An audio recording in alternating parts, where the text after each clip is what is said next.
If Wednesday was an all-time top 5 away performance under Unai Emery, then Saturday immediately jumps to top 5 all-time home performances.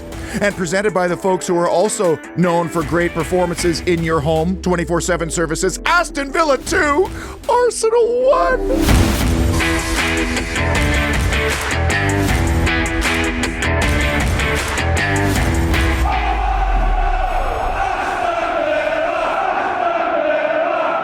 Hello. If somebody could bottle those feelings we had in minute number 95 on Saturday or put them into a gel capsule form, well, that person would be a billionaire and we would be addicted, because there is no drug that currently exists that combines the feeling of adrenaline, euphoria, joy, relief, that sense that you were invincible and 10 feet tall. And all of those feelings were surging through my veins on Saturday morning, leaving me with a permagrin all weekend long. Almost immediately after the goal was scored, this aerial view of Villa Park was shown on the broadcast, and all I could think about was these poor bastards who decided to leave early, missing one of the greatest moments in the history of our fortress, and that's because the stakes in the modern game are so much higher. That was a $1.3 billion team we played. And that's more than any team we've ever faced in the 80s or any of the glory years. Our owners, our players, and most importantly, the manager have given us fans the greatest gift we could ask for ahead of the holidays, and that is unbridled optimism. I've said all along for the last couple of weeks, I said 2-1. 2-1. 2-1. Up the Villa, Darren. Up the Villa. Samir was, of course, among the limbs in the Holt End, as was Alex Dutton, both of whom levitated their way home afterwards. Many comparisons were made with the Bayern game last season, but this Arsenal team is probably better than that team, and the Premier League is a more difficult league than the Bundesliga by far. And after all those bleak early season outings where we barely had a sniff, the XG was again in the 2s, and the big chances came along with it, which means we've penetrated 2 really good sides within 3 days of each other. The bonus stats say a lot and surprised me. We had more touches in the opposition box and more successful dribbles than the mighty Arsenal. And you know who led the way on those? Ollie Watkins, winning all 3 of his dribbling attempts. Yeah, it's a fantastic fillip for Ollie. He's obviously been in a lean spell at the moment, but he got those 2 great goals against Brighton. Fantastic win. And he loves playing against the Arsenal and scoring against Arsenal, so I can see one again today. Yeah, I think we can nick it today. 1-0 or 2-1. Let's start with Watkins, and a big moment in this match where we could have actually taken the lead earlier, and whatever injury has been hampering our Ollie pain-wise seems to be manageable now, because in the 10th minute of this game, he did really well to get into a great scoring position, and this had shades of last year, where early in the game he had a glorious chance. He wasn't 100% in that one, though. It's funny how Watkins sometimes makes the harder part look easier, and that's the part where he gets into prime scoring position. Now, I'm not suggesting for a minute that finishing a chance in the Premier League is somehow easy, but it's a process. It's a process where you try to slow things down and calm yourself before pulling the trigger.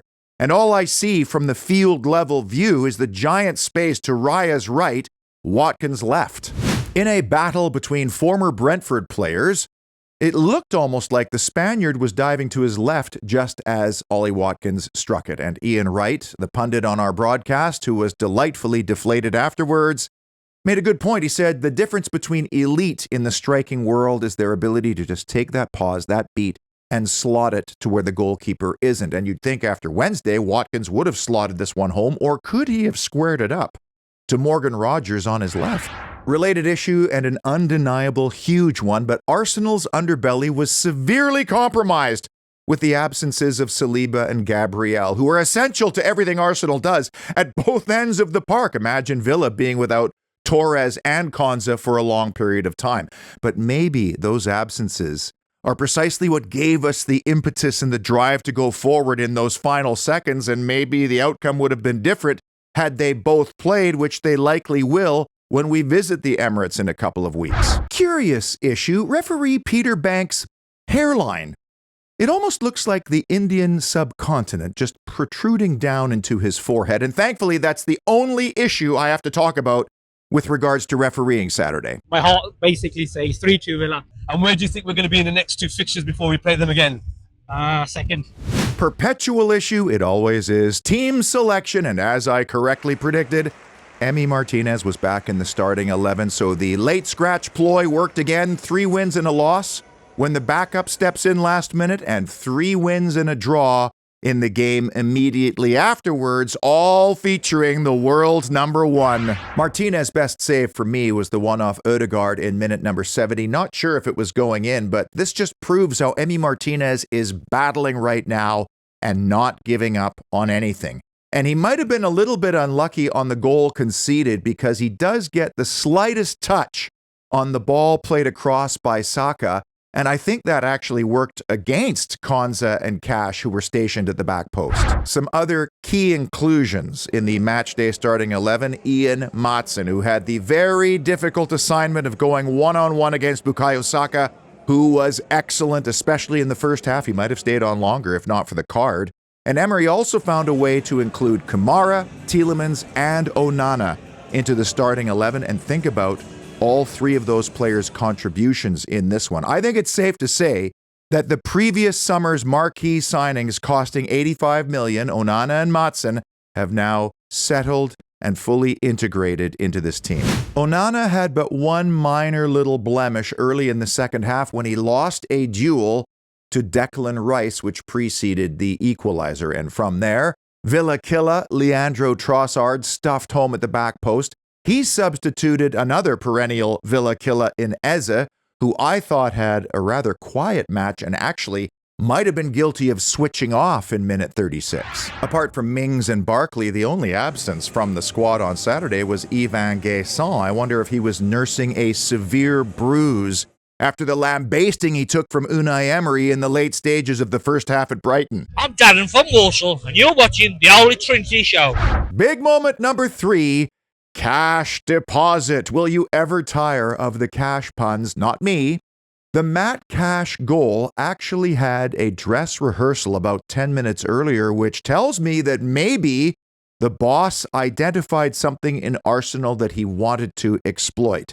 On that first one, Declan Rice intervened with a pretty critical block. But despite shoulder checking twice, Eze was just too late when the ball finally came across 9 minutes before halftime. You could see it written all over his face. Uh-oh. And then the thought did cross my mind. Matty Cash scored into the North Stand goal against Manchester City. Was he about to get a second game-winning goal against a high-profile opponent? While Mikel Arteta was thinking, yeah, I'm not putting Eze on the left anymore. My name is Hitton. I live in Sutton Coldfield, and you're watching the Holy Trinity Show of the Villa. Paul Handsager of 24/7 Services, title sponsor of this show, is often recognized out and about by viewers of this program like Tom on the left and Jack on the right. Thank you guys for your viewership. And Paul was kind enough to record their predictions prior to the Arsenal game. My score prediction for tomorrow is Villa 2, Arsenal 2. I want 3-2. I've got a feeling it's going to be Aston Villa 2, Arsenal 1. Arsenal going to score an early goal, but Villa are going to win 2-1. Up the Villa. Up the Villa. 24/7 Services has had a great year taking a lot of new clients on board, and that just makes me happy because you know what? The people who work hard and are dedicated to top quality service, customer satisfaction, and details are the ones who deserve your business rather than the ones that are just there to make a quick buck, which is a huge problem with the trades, at least in this country, and it puts a lot of people off even going after the projects that they've been desiring for such a long period of time. And obviously, the vast majority of the 24/7 Services crew was in utter euphoria on Saturday, but they were still there to answer the phone when it rang. And hopefully, you'll be calling that phone one day. Big issue number 2, exemplary Emery.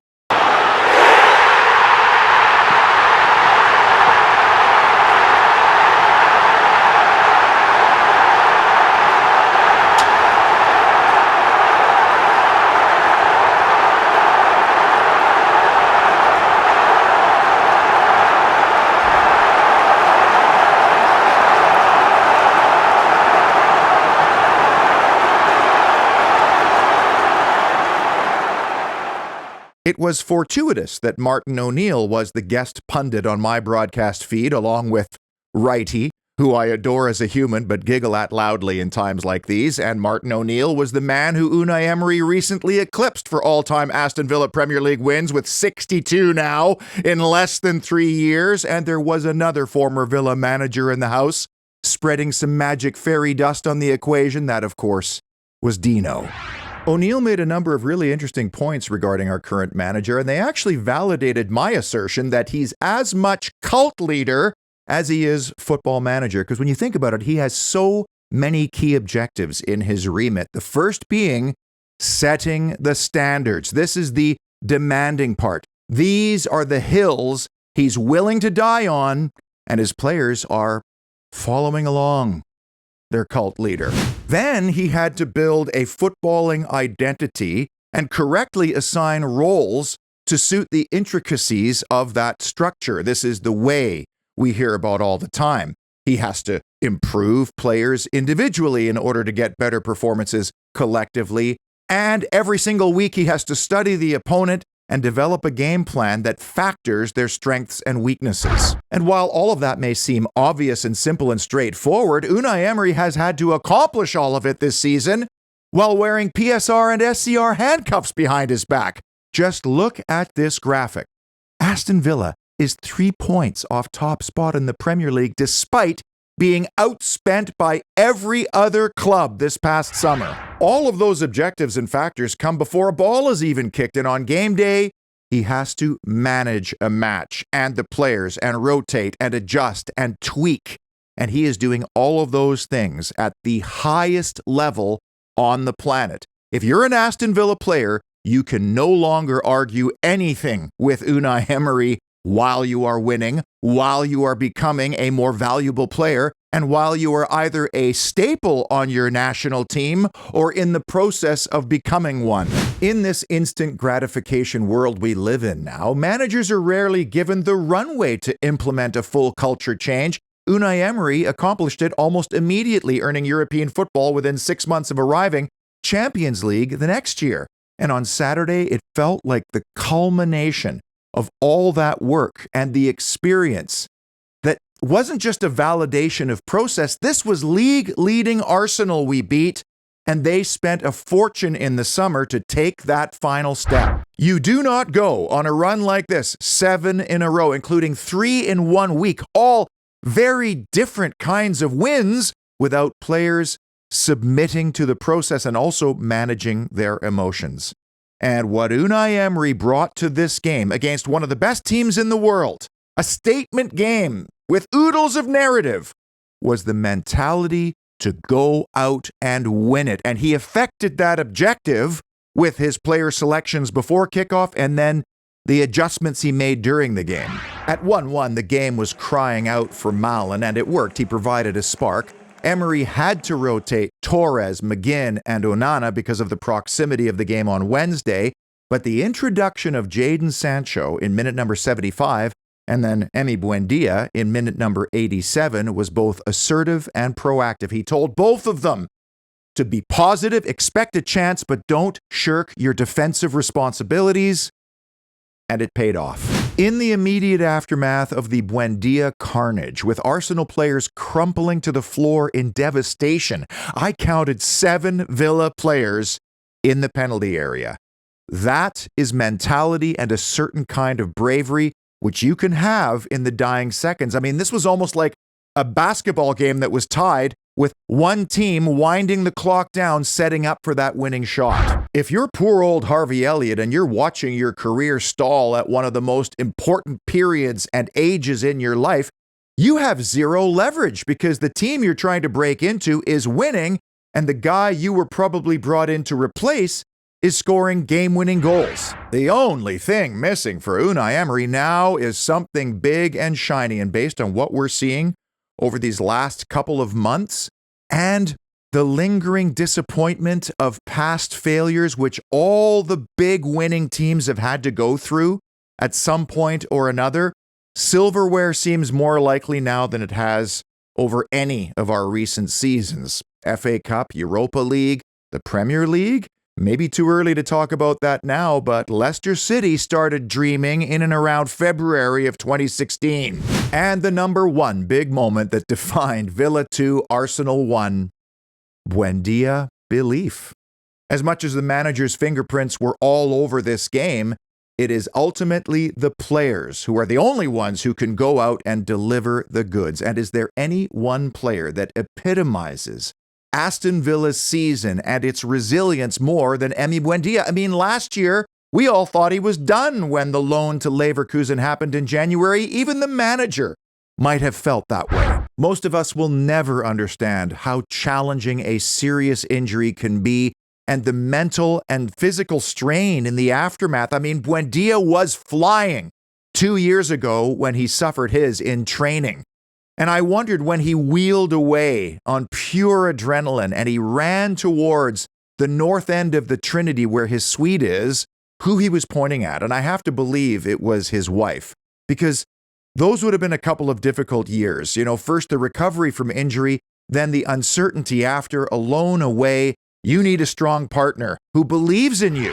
Fast forward to this summer, and it wasn't just about showing up perfectly fit and proclaiming his desire to stay and fight for his place. It also had to be the manager who had a look and said, yeah, you know what? You deserve a chance. Your story here is not done yet. And that means he was without prejudice, which so many of us had, including me.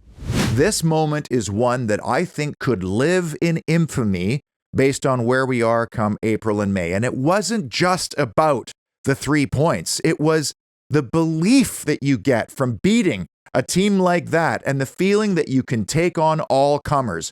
Validation and references are powerful tools. How many teams would have settled for 1 point against Arsenal in those same circumstances? Most. I sensed this anticipatory jolt of energy first on Emi Martinez's long goal kick, but then also just after a throw-in, after it seemed like Arsenal put the ball out in desperation. And after that, Villa just kept the ball alive, frantic, chaotic.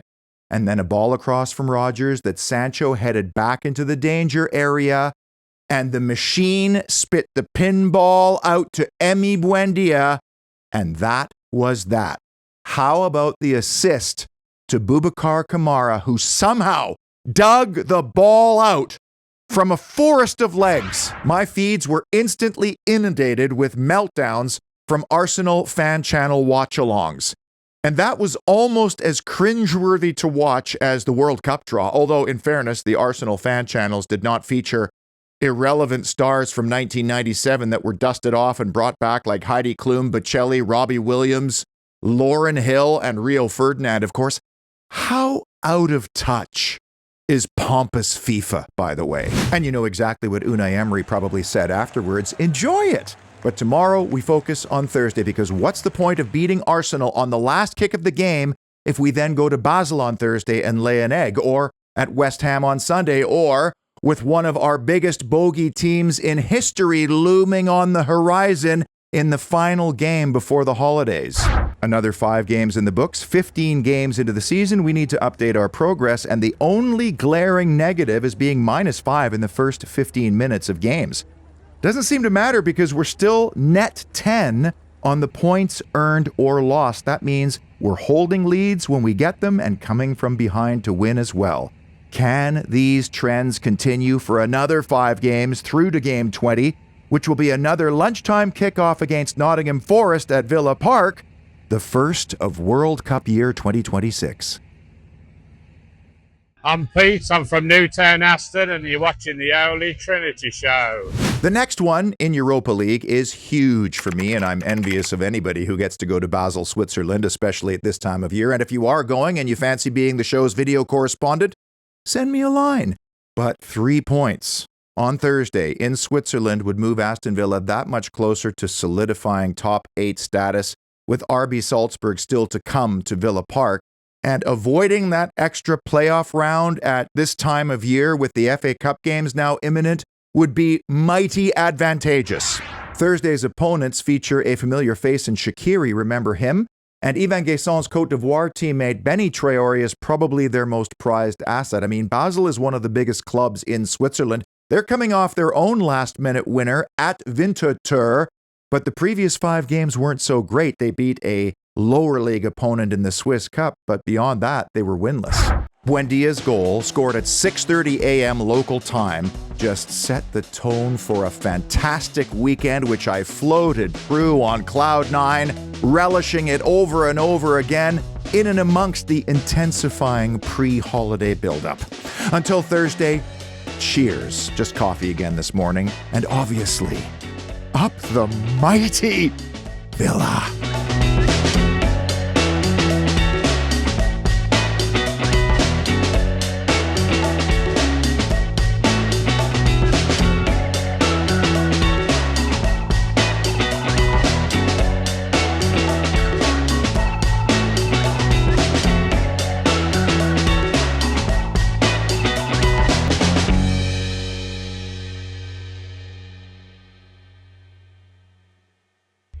I'm done, man. I can go now.